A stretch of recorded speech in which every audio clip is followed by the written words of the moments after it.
पाणी शोधायचे. पाणी पाणी कसं मिळेल, कुठं मिळेल, कसं उपलब्ध करता येईल. आमच्याकडे पाणी घेण्यासाठी बोर घेतात. बोर घ्यायची पटकन, म्हणजे पटकन पाणी लागतं, वेळ जात नाही, काही नाही. ती बोर घेण्याच्या अगोदर मधली एक प्रोसेस आहे महाराज, ते पानाडी हुडकायची. इकडं आहे का नाही माहित नाही, पण आमच्या भागात लई पानाडी हुडकीत आहेत. अहो मलाच बऱ्याच गावात गेल्यास महाराज लोकांनी विचारले, महाराज तुम्ही पायाळू आहो का? एका गावात तर मुक्काम पडला, त्या मालकानं मला सकाळी सकाळी उठवलं, म्हणे बाबा जयहरी उठा. म्हणलं का? तुम्ही पायाळू आहो का? म्हणलं नाही का. अरे यार, म्हणलं का तुमच्या गावात काय फक्त पायाळू महाराजाची कीर्तन घेतात का काय? नाही नाही, तुम्ही जर पायाळू असता तर वावराकडे एखादी चक्कर मारली असती. म्हणलं का? नाही, तुम्ही पायाळू असतो तर तुम्हाला कळलं असतं पाणी कुठं आहे ते, मला बोर घ्यायचा आहे. बरोबर आहे. मी बी लय हुशार, मी मला कळतंय, मला 100% पाणी कळतंय, चला आपण वावराकडे जाऊ. आणि जाता जाता त्याला मी सांगितलं, मला पाणी कळतंय, पण फक्त घोटाळा एवढा आहे, ज्या वेळेला मला पाणी कळतंय त्याच्या दुसऱ्या क्षणाला ते पाणी शेजारच्या वावरात पळतंय, पण मला कळतंय बघ कसं करायचं. का दादा? पानाडी बोलवायचा, पानाडी येणार, पानाडी काहीतरी तो मंत्र मारणार, मंत्र मारला की ते नारळ उभं राहणार. जिथं नारळ उभं राहिलं ना ती जागा पुजली जाणार, बोरवेलवाला बोलवला जाणार. जिथं जागा पुजली आहे, जिथं नारळ पडलंय, जिथं नारळ ठेवलंय तिथं लगेच बोर घ्यायला सुरुवात होणार. त्याच्या अगोदर लोक येऊन नारळ फोडतात. बरोबर आहे का नाही? गावातले 10 प्रतिष्ठित लोक बोलवायचे, नारळ फोडायचे. मी नारळ फोडायला जातच नाही. दादा महाराज, मी नारळ आतापर्यंत कुठलंच फोडलं नाही. माझा नारळ फोडण्यापेक्षा नारळ घेण्यावर भर आहे. नारळ फोडलंच नाही महाराज.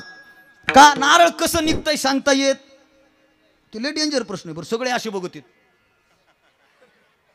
हे कमी इतके कॅमेरे एवढे असतात तिथं. बरं ते मधी कसं निघणार आहे आपल्याला माहीत. ते निघाव खराब. तोंडावर म्हणतात पावलं पावलं पावलं, गेल्यास म्हणतात लईच पालत्या पायाचं महाराज होतं. त्याच्यामुळं ते फोडायचं नगच. नाही फोडतच नाही आपण. मला एकदा माझ्या जवळच्या मित्रानं, काय तो आनंद. आणि पहिली अशी मिरवणूक होती जिथं पोरं मनसोक्त,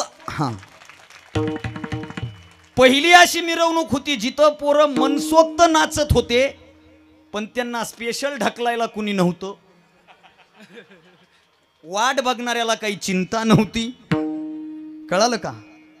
अशा रथामध्ये बसून अनेकांच्या मिरवणुका निघतात, त्याच्यामध्ये ही लोक नाचतात, पण ते नाचत असताना नाचणारे शुद्धीत नसतात. त्या मिरवणुकीत मी काय सांगतोय ऐका. त्यांना ढकलण्यासाठी स्पेशल 2-3 कडक कपड्यातले लोक आणावे लागतात. पांढरे कपडे घातलेले, त्यांचा मान ठेवला जातो म्हणून. आणि मंडपातल्या सगळ्या लोकांना काळजी असते हे येतंय कधी. बरोबर आहे. अशी सगळी चिंता तिथं असते, पण इथं ती चिंता नव्हती. कारण अवघी चिंता का? संत दर्शनी हा लाभ, पद्मनाभ जोडीला. हा सगळा योग इतक्या सुंदर पद्धतीनं जुळून आला. मी इथं स्टेजवर आलो. इथं आल्याच्या नंतर मी विना घेतला.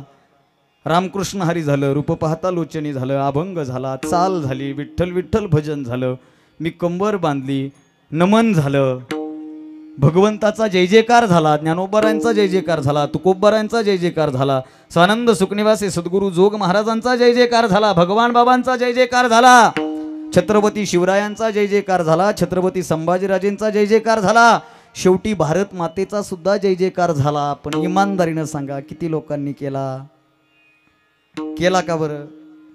खोटं बोलताल तर मी जाता जाता मरल. त्याच्यामुळं खरं बोला. सगळ्यांनी केला का? भारत माता की जय सगळेजण म्हणले का? नाही म्हणले.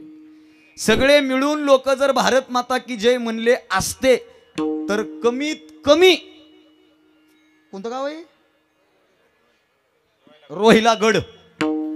कमीत कमी रोहिला गड पर्यंत आवाज गेला. पण माझ्या भारतातल्या आणि महाराष्ट्रातल्या लोकांचं हेच दुर्दैव आहे की आमचे लोक एकत्रित येत नाही, आणि आले तरी एकजुटीनं जय म्हणत नाहीत. सगळे भारतातले ना, म्हणजे माहेरात असले तरी भारतातले ना, भारतातले ना. आधार कार्ड आहे सगळ्याकडं, PAN card, ration card, 3 kilo गहू 5 किलो तांदूळ, बरोबर आहे ना. राशन कार्ड आहे, आधार कार्ड आहे, पॅन कार्ड आहे, संडास बाथरूमचे 12,000 विहिरी, रस्ते, पाणी अडवा, पाणी जिरवा, बरोबर आहे का नाही? या सगळ्या सुविधेचा आपण वापर घेतलाय आणि मला वाटतं आपण भारतातले आहोत आणि भारतातले असून सुद्धा आपल्याला जर भारत माता की जय म्हणायची लाज वाटत असेल तर 25 झाले काय, 35 झाले काय, 45, 55, 65, 75, 85, 95, 105, 115, 125 झाले काय? आमच्यामध्ये काय बदल झाला हा विचार करणं काळाची गरज आहे. त्याचं कारण आहे की सगळ्यात अगोदर आपल्याला आपण भारतीय आहोत याचा सगळ्यात मोठा अभिमान आणि स्वाभिमान असला पाहिजे. तो स्वाभिमान जोपर्यंत जागा होत नाही ना, प्राऊड टू बी इंडियन नावाची जी कन्सेप्ट आहे, प्राऊड टू बी इंडियन नावाची जी कन्सेप्ट आहे ना, ती आम्हाला बालपणापासून शिकवली जाते. आणि त्यातल्या त्यात माझं तर भारतावर विशेष प्रेम आहे महाराज. माझं सगळ्यात जास्त प्रेम भारतावर आहे. माझं भारतावर इतकं प्रेम आहे की माझं आडनाव सुद्धा भारतीय आहे. कळायला का मिळेल? भारतासारखा देश जगाच्या पाठीवर नाही. म्हणून एकदा सगळ्यांनी त्या भारत मातेचा, आणि त्यातल्या त्यात 1 जानेवारी आहे, बरोबर आहे का नाही? नवीन वर्ष. मला वाटतं नवीन वर्षाच्या निमित्तानं कालच्या रात्री आजच्या दिवशी तरणी पोरं शुद्धीत सापडणं ही अत्यंत मुश्किल बाब आहे. पण तुमच्या गावाचा आदर्श एका गोष्टीसाठी आहे की मावळत्या वर्षाला निरोप देताना सप्त्याची सुरुवात झाली आणि नवीन वर्षात गावामध्ये हा रौप्य महोत्सवी वर्ष तुम्ही साजरं करताय. याच्यापेक्षा चांगली वर्षाची सुरुवात होऊ शकत? बघा तुम्ही, प्रत्येकाला वाटतंय आजचा दिवस चांगला गेला. मग मला वाटतंय माझं 1 तारीख आणि पहिला दिवस वर्षातला जर रथातून गेला असेल तर यंदाचं साल आपल्याला हाय जरा बरंच चांगलं हाय. म्हणून एकदा सगळ्यांनी जय जयकार करा. बोला भारत माता की विठ्ठल विठ्ठल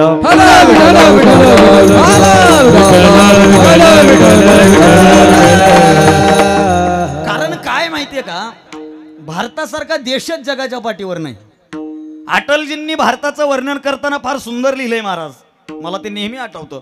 अटलजी म्हणतात, ये भारत कोई जमीन का टुकड़ा नहीं है, ये जीता जागता राष्ट्र पुरुष है. यहाँ का कंकर कंकर हमारे लिए शंकर है और यहाँ से बहती हुई हर नदी हमारे लिए माँ गंगा है. माँ गंगा ये अर्पण की भूमि है, ये तर्पण की भूमि है, ये समर्पण की भूमि है. हम जिएंगे तो इस भारत के लिए और मरेंगे तो इस भारत के लिए. मरने के बाद भी हमारी अस्थियां किसी नदी में छोड़ दी जाएगी. उस अस्थियों से आवाज आएगी भारत माता की जय, भारत माता की जय, भारत माता की जय. पवित्र ते कुळ पावन तो देश, पवित्र ते कुळ पावन तो देश, पवित्र ते कुळ पावन तो देश, पवित्र ते कुळ पावन तो देश, पवित्र ते कुळ पावन तो देश, पवित्र कुळ पावन तो देश, पवित्र कुळ पावन तो देश, पवित्र कुळ पावन तो देश. जिथे हरीचे दास जन्म घेती, जिथे हरीचे दास जन्म घेती, जिथे हरीचे दास जन्म घेती, जिथे हरीचे दास जन्म घेती. पवित्र ते कुळ पावन तो देश, पवित्र ते कुळ पावन तो देश,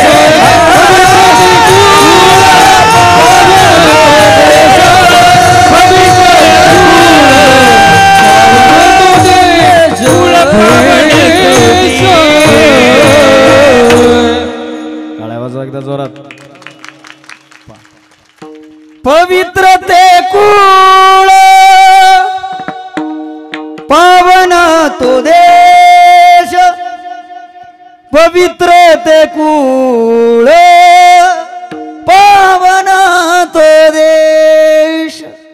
पवित्र आहे, तो देश पवित्र आहे, जेथे हरीचे दास जन्म घेती. म्हणून अशा पुण्य पावन अशा या भारतभूमीतल्या महाराष्ट्र राज्यात मराठवाडा प्रांतात, जालना जिल्हा आहे ना, जालना जिल्ह्यात अंबड तालुक्यात माहेर भायगावात, मला हे गावच लय आवडतो.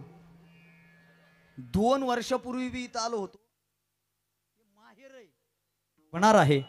आणि असा हा भव्य दिव्य सोहळा या ठिकाणी आपल्या गावातील समस्त ग्रामस्थांनी आयोजित केला. मी प्रारंभीच त्या सगळ्यांचे या ठिकाणी जाहीर आभार व्यक्त करतो आणि पुढे वळतो. विठ्ठल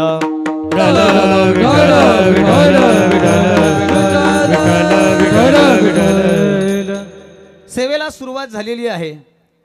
या संपूर्ण सजीव सृष्टीमध्ये व्यापून उरलेला भगवान पांडुरंग परमात्मा या जगताच्या अनुषंगाने, या जगताची उत्पत्ती स्थिती लय ज्याच्या हातामध्ये आहे. पहा, एक 2-3 मिनिटाचं चिंतन ऐका.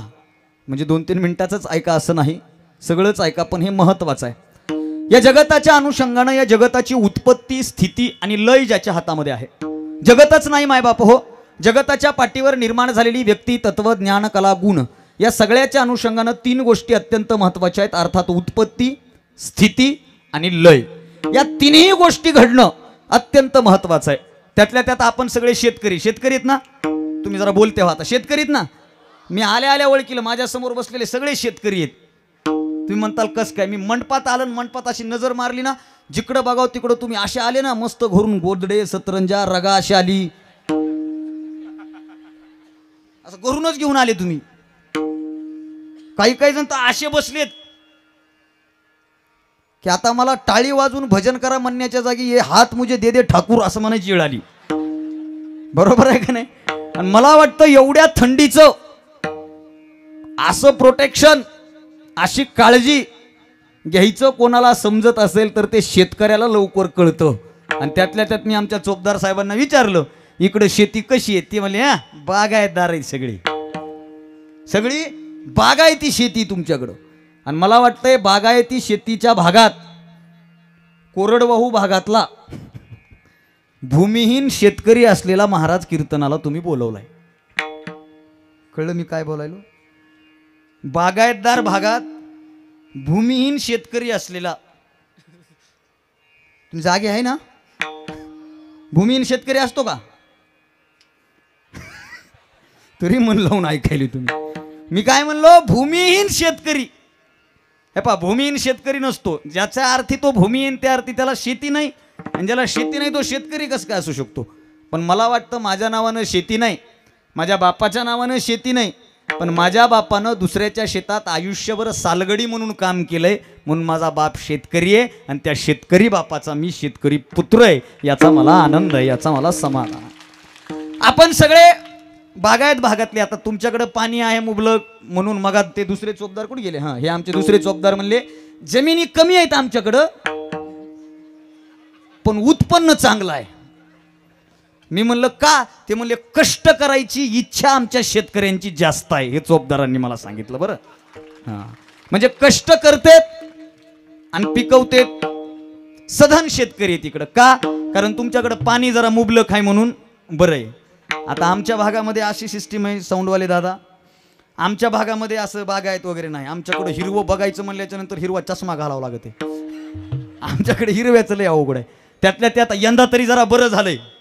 यंदा आमच्याकडे लय पाऊस झाला. इकडं बरा झालाय ना. म्हणजे आमच्याकडं 2 वर्षापूर्वी लोक मारुतीच्या मंदिरामध्ये जाऊन मारुतीला नवस करत होते. कशासाठी? पाऊस पडावा म्हणून. 2 वर्षापूर्वी आमच्याकडले सगळे लोक म्हणत होते, पडर पाण्या कर पाणी पाणी, शेत माझ लय तान्हेलं चातकावानी, शेत माझ लय तान्हेलं चातकावानी. ऐकलं नाही? 2 वर्षापूर्वी. यंदा ते सगळे लोक मंदिरात होते. कशाला? पडाव म्हणून. उघडू दे रे, जरा बघू दे वावरात काही राहिलंय का नाही. जरा तुझं शावर बंद कर. इतका पाऊस झाला महाराज. का झाला? त्याचं बी कारण असं आहे की 2 वर्ष लॉकडाऊन होतं. लॉकडाऊनमुळे लोक घरात होते, त्यांच्या गाड्या घरात होत्या. लोक घरात, गाड्या घरात म्हणून प्रदूषण कमी झालं.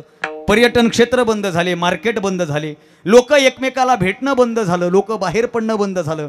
त्याच्यामुळं वायू प्रदूषण कमी झालं, ध्वनी प्रदूषण कमी झालं, सर्व प्रदूषण कमी झालं, वातावरण स्वच्छ झालं आणि पर्जन्य काळ वाढवण्यासाठी अनुकूल अशी परिस्थिती निर्माण झाली. म्हणून पाऊस काळ वाढला. बरोबर आहे का नाही? फक्त त्याच्यामुळं पाऊस वाढला, प्रदूषण कमी झाल्यामुळं. मला वाटतं प्रदूषण कमी झाल्यामुळं पाऊस जास्त पडतो आणि पाऊस जास्त पडल्यामुळं जर शेतकऱ्याला आनंद होत असेल तर शेतकऱ्याला आनंद होण्यासाठी पर्जन्य काळ वाढलं पाहिजे आणि पाऊस चांगला पडण्यासाठी प्रदूषण कमी झालं पाहिजे. आणि प्रदूषण कमी होण्यासाठी दर 10 वर्षाला एकदा लॉकडाऊन, दर 10 वर्षाला एखादा झटका असा आला की मग बरोबर पर्जन्य काळ असो. या वर्षी ठीक आहे, पण याच्या अगोदर आमच्या भागात अशी परिस्थिती होती ना महाराज, लोक पाणी शोधायचे. पाणी कसं मिळेल, कुठं मिळेल, कसं उपलब्ध करता येईल. आमच्याकडे पाणी घेण्यासाठी बोर घेतात. बोर घ्यायची पटकन, म्हणजे पटकन पाणी लागतं, वेळ जात नाही, काही नाही. ती बोर घेण्याच्या अगोदर मधली एक प्रोसेस आहे महाराज, ते पानाडी हुडकायची. इकडं आहे का नाही माहित नाही, पण आमच्या भागात लई पानाडी हुडकीत आहेत. अहो मलाच बऱ्याच गावात गेल्यास महाराज लोकांनी विचारले, महाराज तुम्ही पायाळू आहो का? एका गावात तर मुक्काम पडला, त्या मालकानं मला सकाळी सकाळी उठवलं. म्हणे बाबा जयहरी उठा. म्हणलं का? तुम्ही पायाळू आहो का? म्हणलं नाही का. अरे यार, म्हणलं का तुमच्या गावात काय फक्त पायाळू महाराजाची कीर्तन घेतात का काय? नाही, तुम्ही जर पायाळू असता तर वावराकडे एखादी चक्कर मारली असती. म्हणलं का? नाही, तुम्ही पायाळू असतो तर तुम्हाला कळलं असतं पाणी कुठं आहे ते, मला बोर घ्यायचा आहे. बरोबर आहे. मी बी लय हुशार, मी मला कळतंय, मला 100% पाणी कळतंय, चला आपण वावराकडे जाऊ.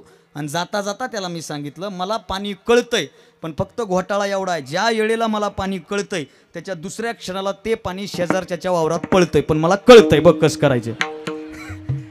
का दादा? पानाडी बोलवायचा, पानाडी येणार, पानाडी काहीतरी तो मंत्र मारणार, मंत्र मारला की ते नारळ उभं राहणार. जिथं नारळ उभं राहिलं ना ती जागा पुजली जाणार, बोरवेलवाला बोलवला जाणार. जिथं जागा पुजली आहे, जिथं नारळ पडलंय, जिथं नारळ ठेवलंय तिथं लगेच बोर घ्यायला सुरुवात होणार. त्याच्या अगोदर लोक येऊन नारळ फोडतात. बरोबर आहे का नाही? गावातले 10 प्रतिष्ठित लोक बोलवायचे, नारळ फोडायचे. मी नारळ फोडायला जातच नाही.